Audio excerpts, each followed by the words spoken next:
On Witty CFB, one of the things that I really try to do, and something that's always been really important to me, is trying to highlight as many different programs on the show as much as possible. And I talked with Magruder about Miami and SMU and Clemson yesterday, so I thought it would be fitting to kind of switch gears a little bit and talk about some of the smaller programs within the ACC. And I figured Boston College would be the perfect program to talk about for a number of different reasons. I mean, obviously, we know this is Bill O'Brien's first year. Last time he was head coach was with the Houston Texans from 2014 to 2020. And in many ways, everything just kind of lined up for Boston College in the sense of, going into the season, Boston College was in their first bowl game in 7 years. They won the Fenway Bowl, being 7-6. So things are already moving in the right direction for them too. And when you think about this program, there's obviously some general challenges, right? I mean, the academic rigor is pretty intensive. It's not exactly the best place for recruiting too. But when you have a guy like Bill O'Brien who's from that area and understands the challenges that they're going to be facing too, and he's also just a phenomenal recruiter and also just so articulate and so passionate too. I watched one of his interviews with Adam Bremen. Highly recommend checking it out. And he discusses what it's like, now being in the transfer portal, what it's like transitioning from the NFL to college football now. I mean, he's swapped back and forth too, right? I mean, he was Alabama's offensive coordinator. And I think a lot of people tend to sweep that under the rug because a lot of people tend to only talk about his time in the NFL and how he was pretty much the de facto GM. And obviously that didn't pan out. But at the same time too, a lot of people tend to gloss over that, hey, he was a playoff coach, and Houston, they did have a couple decent seasons under him too. So in many ways, it kind of felt fitting for him to take this job too, and what the timing was on that too, because he took this job all the way in February, where the recruiting cycles are over, and it's difficult at this point to really put your kind of footprint on this program when you don't have the entire offseason recruit. The likelihood of getting your entire staff in there is pretty slim too. Because even when you look at the stats here, I mean, 41st in terms of strength of schedule this season. They were only projected to win 5 games this season. 85th nationally in terms of recruiting class coming in, which is 16th in the ACC.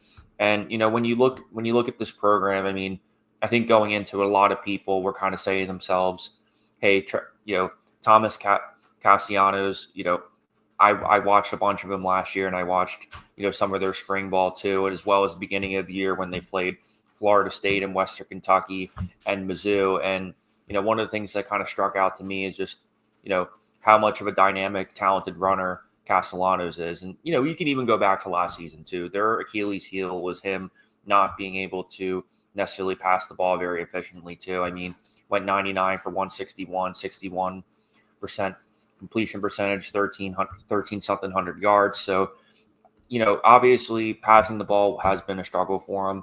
But at the same time, Bill O'Brien's bread and butter for, as a coordinator too, has been, that ground and pound sort of style too, which I think in many ways was somewhat exciting for Bill O'Brien in that sense, because you do have that foundational piece. But one of the things that kind of went into the season was, how one-dimensional was Boston College's offense going to be. And in many ways, that kind of cemented itself throughout the season. Now, granted, you can talk about the wins versus Florida State, which I was sincerely impressed with. That was one of those games where when I was sitting there watching at the beginning of the season, I'm like, man, Boston College, they could really make some noise this year. And especially when you think about the Michigan State win, Western Kentucky. I mean, even the Syracuse, that was a really, I would argue that's probably their best win this year outside of Florida State. I mean, granted, they did beat North Carolina 41-21, but North Carolina is just such an up and down team that, you just don't know. You don't know which week you're going to get a Jeff Collins defense and which week you're going to get a legitimate defense. So you just never know. But, even when you look at their losses too, I mean, they played Mizzou really tough, towards the beginning of the season, 27-21. And I think what really kind of ultimately had the entire switch from Castellanos being benched to Grayson James now being the starting quarterback was this 3-game skid where they lost to Virginia, Virginia Tech, and Louisville. To me, that was kind of the defining moment in their season where Bill O'Brien probably sat down and said to himself, hey, I think we're really going to have to make a change here. Go with Grayson James, who I think his skill set is a little bit more complementary in the sense that you're going to open up the passing game a little bit more. And I'll be the first one to admit, hey, our Boston College receivers really going to, set the world on fire? No, they're not. I mean, they're not the greatest receiving core in the world. They don't get much help from the tight end position. But at the same time, their foundation and their identity was kind of, set upon being able to, be a really strong running team too. And, a lot of, and you can even look at it this way too, in the sense of their rushing attack even has kind of taken a step back this year too, in the sense of, Castellanos was also their top rusher too. And nothing against Rubex, who's done a really solid job ever since Castellanos hasn't been the starter anymore. But you definitely have to kind of say to yourself too, it's definitely a little bit of an outlier, a little bit. That's exactly how Bill O'Brien phrased it, by the way. But definitely a little bit of a disappointment that Castellanos essentially pretty much quit on his team as soon as he faced any adversity in terms of the starting job too. And do I think he's probably going to get another chance at a starting job somewhere? Yeah, probably at a strong Group of 5 program, or somewhere in there too. But I would say if you're a Group of 4 school looking for a backup, you can do something similar to that, such as you can talk about maybe Gavin Winsett at Kentucky, or you can talk about Jeff Sims at Arizona State. You can even think of some sort of equivalent such as that as well. But I got to say, after seeing Castellano essentially quit on his team, I would definitely be pretty reluctant to bring him in too. And I've been one of those people. I've been a fan of him, and I've been really excited to watch him throughout the season. And when I first read the headline, I was quite upset about it, actually, because I was like, man, this kid has really a bright future, has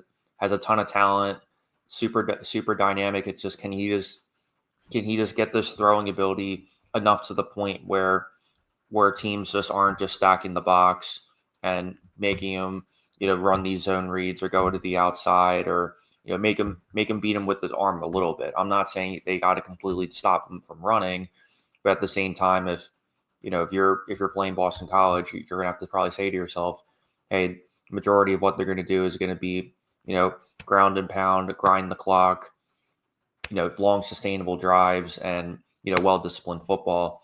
But unfortunately, I think that's one of the critical things that we haven't seen from Boston College this season, is what a lot of the people were saying in terms of kind of the preseason polls was the biggest issue with Boston College in terms of, besides the one-dimensional offense and obviously not having Castellanos as your starting quarterback anymore.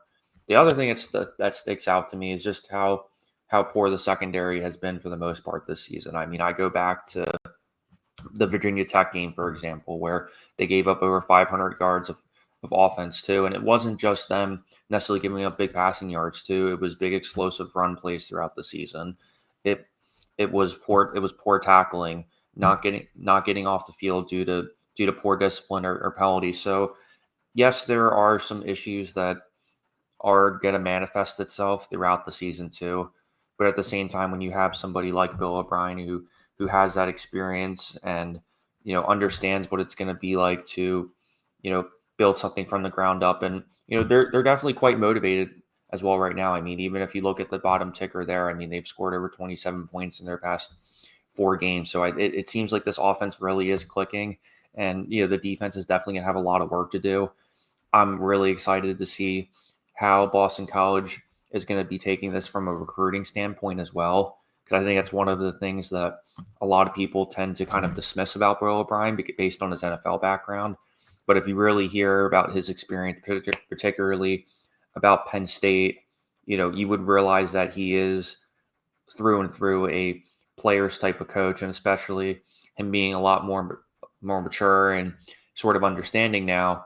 He's 55 years old, and I think that level of maturity and experience is really going to be something that's going to be paramount to Boston College's future success. But in terms of Boston College as a whole, I mean, the ACC, I've said it over and over again on this show. definitely one of the most underrated, underappreciated conferences in all of college football, mainly just because there's so many competitive teams and you really never know what the storyline's going to be going into the season too.